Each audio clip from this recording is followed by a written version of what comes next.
ഞാൻ ഒരു മറുനാട്ടിൽ ജീവിക്കുന്ന ഒരു മലയാളിയാണ്.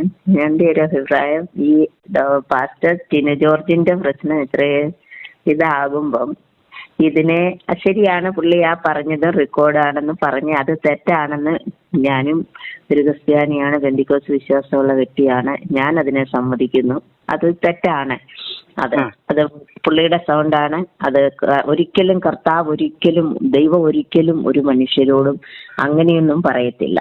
ശത്രുക്കളെ പോലും സ്നേഹിക്കാൻ അവസാന നിമിഷം ക്രൂശിൽ തറയ്ക്കപ്പെട്ട ദൈവത്തിനെ ഒറ്റിക്കൊടുക്കുന്ന യൂദായ്ക്ക് പോലും അത് തൊട്ടു മുമ്പ് മനസ്സിലാക്കിയപ്പം നീ ചെയ്യേണ്ട പ്രവൃത്തി നീ പെട്ടെന്ന് ചെയ്യ എന്ന് പറഞ്ഞ ആ ദൈവത്തെയാണ് ടിനു ജോർജും ഞാനും നിങ്ങളും എല്ലാവരും വിശ്വസിക്കുന്നത്. ആ ദൈവം ഒരിക്കലും ഒരു റിവെഞ്ചോടെ സംസാരിക്കുന്ന ദൈവമല്ല. അത് ശരിയാണ്. പക്ഷെങ്കിൽ ചില കാര്യങ്ങളെ പുള്ളി ചെയ്യുന്ന ഒത്തിരി ചാരിറ്റി പ്രവർത്തനങ്ങളും പാവങ്ങൾക്ക് വേണ്ടി ചെയ്യുന്ന ആൾക്കാർക്ക് വീട് വെച്ചു കൊടുക്കുന്നതും രോഗികൾക്ക് വേണ്ടി ഷെയർ ചെയ്യുന്നതും അങ്ങനെ ഒത്തിരി നല്ല കാര്യങ്ങൾ പുള്ളി ചെയ്യുന്നുണ്ട്. എന്നാൽ അത്ര പോലും ചെയ്യാത്ത പല ദൈവമക്കളും പാസ്റ്റർമാരും വലിയ വലിയ പേരെടുത്ത വലിയ പാസ്റ്റർമാര് നമ്മുടെ നാട്ടിൽ കേരളത്തിൽ പേഴ്സണലായും അല്ലെ പബ്ലിസിറ്റി അവരെ ആ ബെന്തിക്കോസിന്റെ അല്ലെ ആ ഒരു സമുദായത്തിന്റെ പേരിലും വിശ്വാസത്തിലും എത്രയോ കുടുംബങ്ങൾ തകർത്ത് കളഞ്ഞിരിക്കുന്നു. എന്തെല്ലാം. അതുകൊണ്ട് ഇവൻ തമ്മിൽ ഭേദമാണെന്നാണോ പറയുന്നത്? എന്തോ? അതുകൊണ്ട് അവരെക്കാളും ഒക്കെ തമ്മിൽ ഭേദമാണ് ഇവൻ ഈ കള്ളൻ എന്നാണോ പറയുന്നത്? അങ്ങനെ പറയാതെ, കള്ളൻ എന്നൊക്കെ പറയാതെ. ഇവൻ കൊള്ളക്കാരൻ, ഇവൻ വചന കൊള്ളക്കാരൻ, ആത്മീയ വ്യഭിചാരി. അല്ലാതെ ഇവന് വേറെ എന്ത് വിശേഷണം കൊടുക്കേണ്ടത്? ആത്മീയ വ്യഭിചാരി. ഇവൻ ആത്മീയ കൊള്ളക്കാരൻ. ദശാംശം മേടിച്ച് ഉപജീവനം കഴിയുന്ന വചന തൊഴിലാളി. അല്ലാതെ ഇവൻ എന്ത് മഹത്വമുള്ള? ഇവന് ദൈവം തമ്മിലുള്ള ബന്ധം എന്താ? ഈ വൃത്തികെട്ടവന്. സഹോദരൻ, ഞാൻ ഒരു കാര്യം പറയാം. അങ്ങനെയാണ് ഇതെല്ലായിടത്തും നമ്മൾ ഇന്ന് കാണുന്ന സമൂഹത്തിലെ എല്ലാ മതങ്ങളിലും എല്ലാ ബന്ധിക്കോസിലും എല്ലായിടത്തും ഉണ്ട്. ഇത് ദശാംശവും സ്തോത്രകാഴ്ചയും ഒക്കെ മേടിച്ചിട്ട് അതൊക്കെ സമ്പന്ന കാലത്തൊരു വിശ്വാസിയോട് വളരെ സ്നേഹമായിട്ട് ഇടപെടുകയും. സഹോദരി, ഇതിനെ ഒന്നും ന്യായീകരിക്കാൻ നോക്കരുത്. ഇവനൊന്നും അന്ത്യകാലത്ത് കർത്താവ് പറഞ്ഞ അന്ത്യകാലത്ത് വരുന്ന കള്ളപ്രവാചകനും അന്ത്യക്രിസ്തുക്കളുമാണ് ഇവനൊക്കെ. ഇവന്റെ ഒന്നും പരിസരത്തൂടെ പോലും പോകരുത്. ഞാൻ അങ്ങനൊന്നും എനിക്കറിയത്തില്ല അത്ര. പക്ഷെ ഞാൻ പറയാം, ഈ പുള്ളിക്കാരന്റെ അത്ര പോലും നന്മ പാപകളില് ഇവന് വിഷം കുറവുണ്ട്. മറ്റത് മൂർഖനാന്ന് എന്തിനാ പറയുന്നത്? ഇവനും കള്ള പ്രവാചകൻ, ഇവനും ക്രിസ്തുവിനെ അറിയാത്തവൻ. പിന്നെ ദൈവം വയറ്, ഇവൻ വയറ്റിപ്പഴപ്പിന് വേണ്ടി വചനത്തൊഴിലാളിയായവൻ. കാര്യങ്ങളെ ചെയ്ത് ഇപ്പം നന്മകളൊന്നും അത് ശരിയാ. ദൈവം പോലും ഞാൻ പറഞ്ഞില്ലേ, അവൻ എന്തോ നന്മ ചെയ്ത് അവന്റെ കുടുംബത്തിൽ നിന്നും കൊണ്ട് ചെയ്തതാണോ? അല്ലല്ലോ. അവൻ ഇതുപോലെ നാട്ടുകാരുടെ കയ്യിൽ നിന്ന് മേടിച്ചിട്ട് അവൻ 100 രൂപ മേടിച്ചിട്ട് അവൻ 9 രൂപ പോക്കറ്റ് ഒരു ദശാംശമോ അല്ലെങ്കിൽ ഒരു സ്തോത്രകാഴ്ചയോ കൊടുത്ത് അതെന്റെ വിശ്വാസം, എന്റെ ഒരു കർത്തവ്യം, ഞാനത്. എന്തോ കർത്തവ്യം? ഈ കള്ളന് എന്തോ കർത്തവ്യമാ? നമ്മളായിട്ട് അധ്വാനിച്ച പണം ഇവന് ഈ കള്ളന് കൊടുക്കേണ്ടത്? അവനോട് വല്ല കൂലിപ്പണിക്കും പോയി കുടുംബത്തെ പോറ്റാൻ പറയുക. നിങ്ങളൊക്കെ ഭയങ്കര ദേഷ്യത്തിലല്ലേ? ദേഷ്യത്തിലല്ല. ഈ ആത്മീയ വ്യഭിചാരിക്ക് ക്രിസ്തുവിനെ നാറ്റിക്കാൻ നടക്കുന്ന ഈ കള്ളനെ ഇവനെ ചാട്ടവാറിനല്ല അടിക്കേണ്ടത്. ഞാൻ പറയാം, ഇപ്പൊ പുള്ളിയുടെ പ്രശ്നം ഓപ്പൺ ആയതുകൊണ്ട് നിങ്ങൾക്കൊക്കെ ഇതിങ്ങനെ ഒന്നുമല്ല. ഞങ്ങൾ ഇത് എത്രയോ കാലം ഇതുപോലത്തെ അവനെ പറഞ്ഞുകൊണ്ടിരിക്കുന്നു. ഇവനെയൊക്കെ ഇതുപോലുള്ള കള്ളന്മാരെ ഞങ്ങൾ എത്ര എണ്ണത്തിനെ എക്സ്പോസ് ചെയ്തുകൊണ്ടിരിക്കുന്നു. അതുപോലൊരു കള്ളൻ ഇവനും. അത്രേ ഉള്ളൂ. ഞാനൊരു വിശ്വാസിയാണ്. പക്ഷെ എനിക്ക് അടുത്തറിയാവുന്ന ഒത്തിരി അങ്ങനെ പാസ്റ്റർമാരുണ്ട്. അവര് പിന്നെ എല്ലാവരും ഇതുപോലെ തന്നെ, എല്ലാവരും ഇത് തന്നെ, ഒത്തിരി നല്ല എല്ലാവരും ഇത് തന്നെ. ഈ വചനവുമായിട്ട് ഈ ഒരു പുസ്തകം കഷത്തി വെച്ചുകൊണ്ട് നടക്കുന്ന എല്ലാവരും ഇത് തന്നെ, ഉപജീവനത്തിന് വേണ്ടി. അവന്റെ നിത്യവൃത്തിക്ക് അവന്റെ കുടിൽ വ്യവസായമായിട്ടാണ് അവൻ നടക്കുന്നത്. ശരിയാണ്. പക്ഷെ ഇവന്മാർക്ക് വ്യഭിചാരം നടത്താനും ഇവന്മാർക്ക് സാമ്പത്തിക കൊള്ള നടത്താനും ഉള്ള ഒരു മറ മാത്രം. ചവയാന്ന് പറഞ്ഞിട്ട് കുറെ അടിമ വിശ്വാസികൾ ഇവന്മാരുടെ പുറകെ പോവുകയും ചെയ്യും. ഒരു കാര്യം ഞാൻ പറയാം, ഞങ്ങളൊക്കെ നോർത്തിൽ ജീവിക്കുന്നവരാ. അല്ലെങ്കിൽ തന്നെ നമ്മുടെ BJP സർക്കാർ ഇത് രാമരാജ്യമാകണമെന്നും പറഞ്ഞു. ഇവന്റെയൊക്കെ ശൂലമാകേണ്ടത് ഇവനെയൊക്കെ ഈ കള്ളന്മാരുടെ. ഇവന്മാർക്ക് എന്ത് ക്രിസ്തുവായിട്ട് ബന്ധം? ക്രിസ്തുവിനെ വിറ്റ് തിന്നുന്ന, ക്രിസ്തുവിന്റെ വചനം വിറ്റ് തിന്നുന്ന കള്ളന്മാർ. താങ്കൾ ഒരു ക്രിസ്ത്യാനി അല്ലേ? അതെ. അതുകൊണ്ട് എന്റെ കർത്തവ്യമാണ് ഇത് പറയുക എന്നുള്ളത്. ഇവന്മാരെ സുവിശേഷിക്കുന്നത് സുവിശേഷമല്ല, ഇവന്മാരെ വിശ്വസിക്കുന്നത് ക്രിസ്തുവിലുമല്ല. ഇവന്മാര് ക്രിസ്തുവിനെ അവമാനിക്കുന്ന കള്ളക്രിസ്തുക്കൾ, അന്തിക്രിസ്തുക്കൾ, കള്ളപ്രവാചകന്മാർ. ക്രിസ്തുവിന്റെ നാമം വ്രത എടുത്ത് ക്രിസ്തു ഇവന്മാരെ കാണുമ്പോൾ ഞാൻ നിന്നെ ഒന്നും അറിയുന്നില്ല, പോകരുടെന്ന് പറയും. അത് ദൈവം ന്യായം വിധിക്കുന്ന നാളിൽ അത് ചെയ്യുമല്ലോ. നമ്മളായിട്ട് എന്തിനാ നമ്മളായിട്ട് പറയണം. വഷളനെ നിന്നിനും നിന്നെന്ന് കർത്താവ് പറഞ്ഞിട്ടുണ്ടെന്ന്. കർത്താവ് ചാട്ടവാർ എടുക്കേണ്ട സമയത്ത് കർത്താവ് ചാട്ടവാറും എടുത്തു. വളരെ ഇതായിട്ട് സംസാരിക്കേണ്ട സമയത്ത് സർപ്പസന്തതികളെ എന്ന് വിളിക്കുന്നിടത്ത് കർത്താവ് അവിടെ വിളിക്കുകയും ചെയ്തു. അതാ നമ്മൾ ചെയ്യണ്ടേ, അല്ലാതെ വിധിക്കലല്ലോ. ഞാനത് എനിക്ക് തോന്നുന്നത് ഇവരെക്കാളിലും വളരെ ചീപ്പായ രീതിയിൽ ഇവന് വിഷം കുറവാന്നല്ലേ നമ്മൾ പറയുന്നത്. ഇതിനേക്കാളും അളിഞ്ഞത് ഒത്തിരി ഉണ്ട്, ഇതിനേക്കാളും ഭേദമാണെന്നല്ലേ പറയുന്നത്. അറിയത്തില്ല. ഞാൻ ഒത്തിരി കാലം കൊണ്ട് പുള്ളിയുടെ ഇതൊക്കെ ഞാൻ കൂടുതലും പുള്ളിയുടെ ചാരിറ്റി പ്രവർത്തനങ്ങൾ ഇവന്റെയൊക്കെ പുറകെ പോകുമെന്ന് പറഞ്ഞു കഴിഞ്ഞാൽ നമുക്ക് കാര്യമായി എന്തോ കുഴപ്പമുണ്ടെന്ന് അർത്ഥം. നമ്മൾ കാര്യമായിട്ട് സൈക്കാട്രിസ്റ്റുകളെ വല്ലതും കാണണം ഇവന്റെയൊക്കെ പുറകെ പോകുന്നുണ്ടല്ലോ. ഞാൻ പറയാം, ഞാനൊരു ആർസി തലത്തിൽ നിന്നും ബന്ധിക്കോസ് വന്ന എന്റെ അപ്പച്ചന്റെ കാലം വരെ ഞാൻ അങ്ങനെ ജീവിച്ചൊരു വ്യക്തിയാണ്. പക്ഷെ ഞാൻ ഒരിക്കലും ഒരു സഭയെ കണ്ടോണ്ടോ അല്ലെങ്കിൽ എനിക്ക് ഒരു പക്ഷേ AG ചർച്ചിലൊരു എന്നിട്ട് ഈ വൃത്തികെട്ടവനെ എങ്ങനെ ന്യായീകരിക്കാൻ തോന്നുന്നു സഹോദരിക്ക്? ഇല്ല, ഞാൻ ബൈബിള് വിശ്വസിക്കുന്നു, ഞാൻ കർത്താവിൽ വിശ്വസിക്കുന്നു. ബൈബിളിനും കർത്താവിനും ഇടയ്ക്ക് ഈ കള്ളന്റെ മധ്യസ്ഥൻ അല്ല ഇവൻ എന്തിനാണ് ഇടയ്ക്ക്? ഇവന്റെ റോൾ എന്താണ്? ഈ കാലത്തെ ചുറ്റുപാടിനെ നമ്മൾ കാണുന്നത് കൊണ്ട് നമ്മൾ അങ്ങനെ ഒരു ക്രിസ്തീയ സമുദായം നമുക്ക് ഇടയ്ക്ക് ഇങ്ങനെയുള്ള കള്ളന്മാരുടെ റോൾ എന്താണെന്ന് ഞാൻ ചോദിക്കുന്നത്. ഒരു പക്ഷെങ്കിൽ അദ്ദേഹത്തിന് പോലും ഇപ്പം തോന്നിയിട്ടുണ്ട് അത് തെറ്റായിരുന്നു. പുള്ളി തീർച്ചയായിട്ടും അത് റിയലൈസ് ചെയ്യുന്നുണ്ടാകാം. മേ ബി അതങ്ങനെ അവന്റെ കച്ചവടം അവൻ തോന്നുക. കാരണം അവന്റെ കച്ചവടം പൊളിഞ്ഞിപ്പം അവന്റെ കച്ചവടം പൊളിഞ്ഞു, അവന്റെ മാനം പോയി. നമ്മള് മനുഷ്യര് വീക്ക്നെസ് ഉള്ളവരല്ലേ. പുള്ളിയുടെ വായിന്ന് ഒരു അബദ്ധം വന്നു പോയി. അല്ല, അവൻ വേറെ വല്ല കൂലിപ്പണിക്കും പോട്ടെന്ന്. അവൻ എന്തിനാണ് ഈ പണിക്ക് നടക്കുന്നത്? ആത്മീയവിചാരമായിട്ട് അവൻ എന്തിനാ നടക്കുന്നു? അവൻ വേറെ വല്ല പണിക്കും പോട്ടെ. ഇതിനെ ഇത്രയും ഹൈലൈറ്റ് ആക്കരുത് എന്ന് എനിക്കൊരു റിക്വസ്റ്റ്. അവനെ ഹൈലൈറ്റ് ആണ്, ഇവനെ എക്സ്പോസ് ചെയ്യണം. ഇവൻ വേറെ വല്ല കൂലിപ്പണിക്കും എടുത്ത് ജീവിക്കട്ടെ. ഇവൻ എന്തിനാണ് വചനത്തൊഴിലാളിയായിട്ട് നടക്കുന്നത്? ക്രിസ്തുവിനെ അവമാനിക്കാൻ നടക്കുന്നത്, ക്രിസ്ത്യാനികൾക്കൂടെ നാണക്കേടായിട്ട്. അവന് പറ്റാവുന്ന പണി ചെയ്ത് ജീവിക്കട്ടെ. എന്തായാലും നമ്മൾ ആരെയും വിധിക്കണ്ട. അതെങ്ങനെ വിധിയാകുന്നത്? കാര്യം പറയുമ്പോ എങ്ങനെ വിധിയാകുന്നത്? ഞാൻ പറഞ്ഞില്ല, ഇതൊരു ഈ അടിമ വിശ്വാസികളുടെ ടോണാ ആന്റി പറയുന്നതിനോട്. ഞാൻ ഇവരോടൊന്നും യോജിക്കുന്നുമില്ല. ഇവരെ ആരെയും ഒന്നും പറയില്ല. ഇവന്റെയൊക്കെ പുറകെ പോകുന്നുണ്ടെന്ന് പറഞ്ഞാൽ നമുക്ക് എന്തൊക്കെയോ സൈക്കോളജിക്കൽ സൈക്കാട്രിക് പ്രോബ്ലംസ് ഉണ്ടെന്നാണ് മനസ്സിലാക്കേണ്ടത്.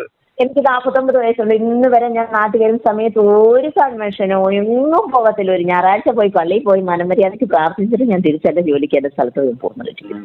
ഇതൊരു പ്രശ്നമില്ല. പക്ഷെ ഞാൻ വിശ്വസിക്കുന്നു, പെന്തക്കോസ്ത് വിശ്വാസമാണ്, ക്രിസ്തുവിനെ ഞാൻ വിശ്വസിക്കുന്നു, ബൈബിള് വായിക്കുന്നു, ഞാൻ ജീവിക്കുന്നു. എന്റെ ചെറിയ ജീവിതത്തിൽ എന്നെ കൊണ്ടുവെക്കുന്നത് പോലെ മറ്റുള്ളവരെ ഞാൻ സഹായിക്കും. അത് മതി. നമ്മൾ വീട്ടിൽ ഇരുന്ന് പ്രാർത്ഥിക്കുക, നമുക്ക് പറ്റാവുന്ന രീതിയിൽ നമ്മുടെ കർമ്മം ചെയ്യുക, മറ്റുള്ളവരെ സഹായിക്കുക. ഈ അളിഞ്ഞവൻ അതിനിടയ്ക്ക് എങ്ങനെ വരുന്നു എന്നാണ് ഞാൻ ചോദിക്കുന്നത്. ഈ വൃത്തികെട്ടവന്റെ റോള് നമുക്ക് ഇൻ ബിറ്റ്വീൻ. ഞങ്ങളൊക്കെ ഈ പുറത്തൊക്കെ ജീവിക്കുന്നതുകൊണ്ട് ഞങ്ങൾക്കറിയാം നമ്മുടെ കേരളത്തില് മാത്രം ഇപ്പം മണിപ്പൂരിലും അവിടെ ഇവിടെയൊക്കെ ക്രിസ്ത്യൻ സമുദായത്തിനെതിരെ ഉണ്ടാകുന്ന എല്ലാ പ്രശ്നങ്ങളും. ഇവരൊക്കെ ഒന്ന് മണിപ്പൂരിൽ പോയി സുവിശേഷം അറിയിക്കാത്ത എന്ത്? ഒറീസയിൽ പോകാത്ത എന്ത്? അല്ലെ ആഫ്രിക്കയിലോ സൊമാലിയയിലോ പോകാത്ത എന്ത്? അത് ഞാൻ എപ്പോഴും ചിന്തിക്കാറുള്ള കാര്യമാണ്. പോകത്തില്ല. കാരണം അവിടെ പോയി ഒന്നും കിട്ടത്തില്ല. അപ്പൊ അവിടെ അടിയും കിട്ടും, കാശും കിട്ടത്തില്ല. നേരെ US-ലോട്ട് വിടും. വചനം കൊടുക്കാൻ US-ലോട്ട് ഓടും.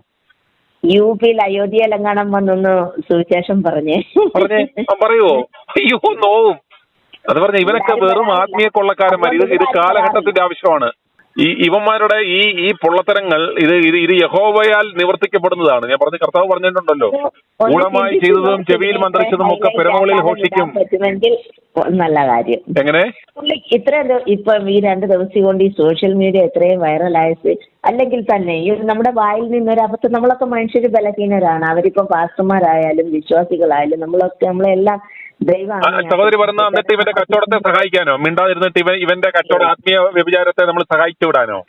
അങ്ങനെയല്ല. പിന്നെ അവന്റെ കച്ചവടം സഹോദരിക്ക് സങ്കടം വരുന്നു, ഇവന്റെ കച്ചവടം പൊളിയുന്നത് ഓർത്താ? ഇല്ല, എനിക്ക് പുള്ളിയുമായിട്ട് അതാ പറഞ്ഞ ഇവന്റെ കച്ചവടം പൊളിഞ്ഞ് ഇവന്റെ പൈശാചികത്തിൽ ആള് കുറഞ്ഞ സഹോദരിക്ക് എന്തിനാണ് സഹോദരൻ സങ്കടപ്പെടുന്നത്? ഞാൻ പറഞ്ഞു, ഞാൻ ക്രിസ്തീയ സമൂഹത്തിന് അല്ല, ക്രിസ്തീയ സമൂഹവും ഈ കള്ളനും തമ്മിലുള്ള ബന്ധം എന്താന്ന്? ഈ പന്നൻ ഈ ക്രിസ്തുവിനെ വിശ്വസിക്കുന്ന ഇവനും ക്രിസ്തുവായിട്ട് എന്ത് ബന്ധമെന്ന്? ഇവൻ ക്രിസ്ത്യാനി എന്ന് പറയാൻ അവമാനമല്ലേ ക്രിസ്ത്യാനികൾക്ക് തന്നെ? അതാണ് ഞാൻ പറയുന്നത്. ഇതിനെ എത്രത്തോളം നമ്മളൊക്കെ ഇതിനെ ഹൈലൈറ്റ് ആക്കി ഇത്ര വൈറൽ ചെയ്യുമ്പോഴും ഇതും പറയുമ്പോഴും ഇത് കൂടുതലും ടിനു ജോർജ് എന്ന് പറയുന്ന ഒരു വ്യക്തിക്ക് ആസ് എ പേഴ്സൺ അല്ല ഇതിന് പ്രശ്നം ഉണ്ടാകും. അതാ പറഞ്ഞത്. അന്നേരം നമ്മൾ മനസ്സിലാക്കേണ്ടതാണ് ഇങ്ങനെയുള്ള ഒഴുക്കുത്തുകളെ ജനങ്ങളുടെ മനസ്സിൽ നിന്നും ഒരു അവേർഷൻ ഉണ്ടാക്കാൻ വേണ്ടിയാണ് നമ്മൾ ഇത് ചെയ്യുന്നത്.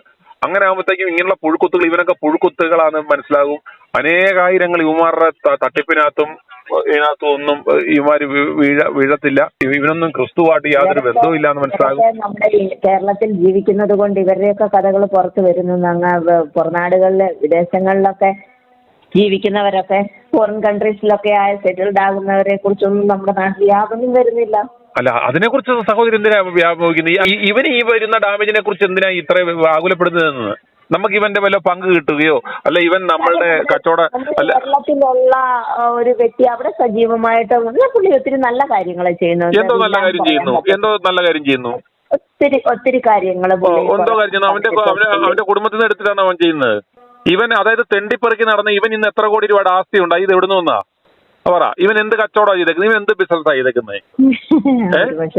ദാരിദ്ര്യം പിടിച്ച് നടന്ന് ഇവന് ഇന്ന് അവൻ കൊട്ടാരം വെച്ച് ഇന്ന് ഇവൻ ശതകോടികളുടെ അധിപനായിട്ട് അവൻ ഇന്ന് വാഴുന്ന ഇവൻ എവിടുന്ന് വന്നതാ ഈ പണം?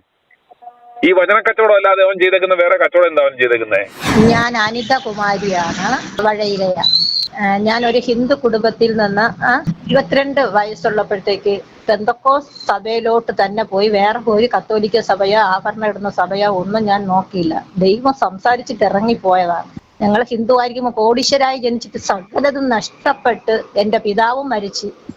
അങ്ങനെ ഞങ്ങൾ വളരെ കഷ്ടത്തിലായ സമയത്ത് സഹോദരൻ ഞങ്ങൾ എല്ലാവരും ഓരോ ഭവനങ്ങൾ കുടുംബങ്ങളിൽ എത്തിച്ചു. ഞങ്ങൾക്ക് ദൈവത്തെ യഥാർത്ഥമായി അപ്പോഴാണ് കണ്ടുമുട്ടുന്നത്.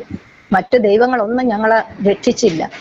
ഇഷ്ടംപോലെ കൊടുത്ത കുടുംബമാണ്. പക്ഷെ ഈ ദൈവം എന്ന് പറഞ്ഞ സ്വത്തും പണവും ഒന്നും തരാനല്ല നമ്മൾ വിളിക്കുന്നത്. നമുക്കൊരു നിത്യ സ്വർഗരാജ്യമുണ്ട്. ഞാൻ കൊടും ഹൈന്ദവ കുടുംബത്തിൽ 20 വയസ്സ് വരെ ശരണം വിളിച്ചും എന്റെ സഹോദരൻ ഈ RSS കുടുംബം ആയതുകൊണ്ട് ഞങ്ങൾക്ക് ഈ പ്രായമായതിനു ശേഷവും ഞങ്ങൾക്ക് അതിലൊക്കെ പങ്കുകൊള്ളുമായിരുന്നു. അങ്ങനെ ബാലഗോകുലത്തിലൊക്കെ പഠിച്ചു വന്നാണ്. പക്ഷെ ഇപ്പോഴുള്ള ഈ ദേവദാസന്മാര് ഓരോ കാശുണ്ടാക്കാനായിട്ട് ഇറങ്ങി നടക്കുന്നവരെ ആകുമ്പോഴത്തേക്ക് മറ്റുള്ളവരടക്കി ആക്ഷേപിക്കുന്നത് ആവല്. ഞാൻ ഇന്ന് രാവിലെ ഇത് കണ്ടു, ഓരോരുത്തരും ശുശ്രൂഷകൾ ചെയ്യുന്നതും ഇതൊക്കെ. ഞാൻ ഈ ഹിന്ദു കുടുംബത്തിൽ നിന്ന് വന്നിട്ട് പോലും ഒരു ദൈവദാസന്മാരുടെ മുമ്പിലും പോയി തല കൈവയ്ക്കുവാനോ അനുഗ്രഹം പ്രാപിക്കാൻ സ്വത്തിനാ പണത്തിനാന്നും അല്ല. നമ്മൾ അധ്വാനിച്ച് ജീവിക്കാനാണ് കർത്താവ് നമ്മളെ പഠിപ്പിച്ചത്. അധ്വാനിച്ച് ജീവിക്കണം. ഞാൻ ഇപ്പൊ അധ്വാനിച്ച് ജീവിച്ച് 2 മക്കളെയും കല്യാണം കഴിച്ചിട്ട് പിന്നെ അധ്വാനിച്ച് ഒരു കൊച്ചു സ്ഥാപനം നടത്തി ജീവിക്കുകയാണ്. ഇന്ന് എന്റെ പേരിൽ ഇനി 1 സെന്റ് സ്ഥലം പോലും ഇല്ല.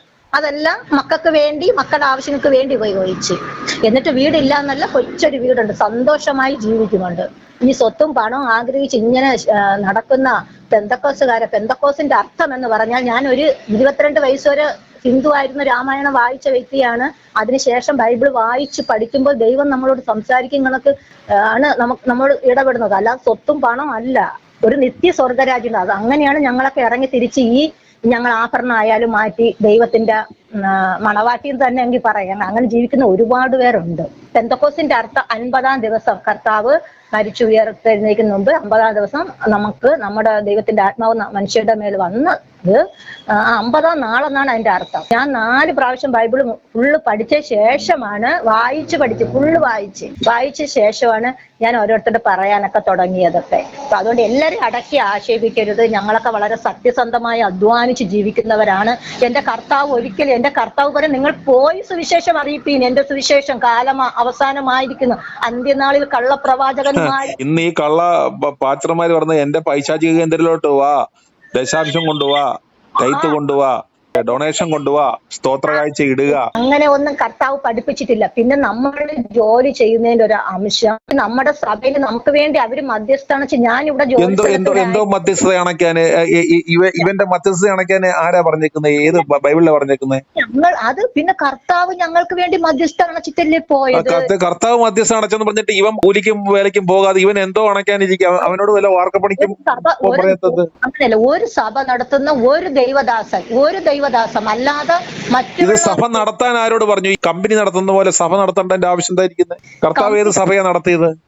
എങ്കിൽ പിന്നെ എന്തിനാണ് നിങ്ങൾ അമ്പലങ്ങളിൽ പിന്നെ ഇങ്ങനെ നോക്കി പൂജാരി ഇരുത്തിയിരിക്കുന്നത്? അമ്പലത്തിൽ അതും കച്ചവടം. അതും കച്ചവടം. അപ്പോൾ നമ്മുടെ ഈ ലോകത്തിൽ ഇതെല്ലാം വേണമല്ലോ. എന്തോത്തിന്? ഇതുമായിട്ട് ബന്ധപ്പെട്ട് കിടക്കുന്നവർക്ക് വേണം ഇതിന്റെ ആവശ്യം എന്തായിരിക്കുന്നത്? കർത്താവിനെ അറിയാൻ, കർത്താവിനെ വിളിക്കാൻ ഈ ഒരു കള്ളപ്പാച്ചറും വേണ്ട, ഒരു കള്ള പാതിരിയും വേണ്ട, ഒരുത്തനും വേണ്ട. നിന്റെ മനസ്സാകുന്ന അറയിൽ നിന്റെ ഇന്ദ്രിയങ്ങളാകുന്ന വാതിൽ അടച്ച് രഹസ്യത്തിൽ കാണുന്ന നിന്റെ പിതാവിനോട് പ്രാർത്ഥിക്കാനാണ് കർത്താവ് പഠിപ്പിച്ചത്. അല്ലാതെ സഭയുണ്ടാക്കാനോ കർത്താവിനെ സൂചിപ്പിക്കാനോ പറഞ്ഞിട്ടില്ല. നിന്റെ യാഗമല്ല നിന്റെ ത്യാഗം എത്രയോ വേണ്ടെന്നാണ് കർത്താവ് പഠിപ്പിച്ചത്, അല്ലേ?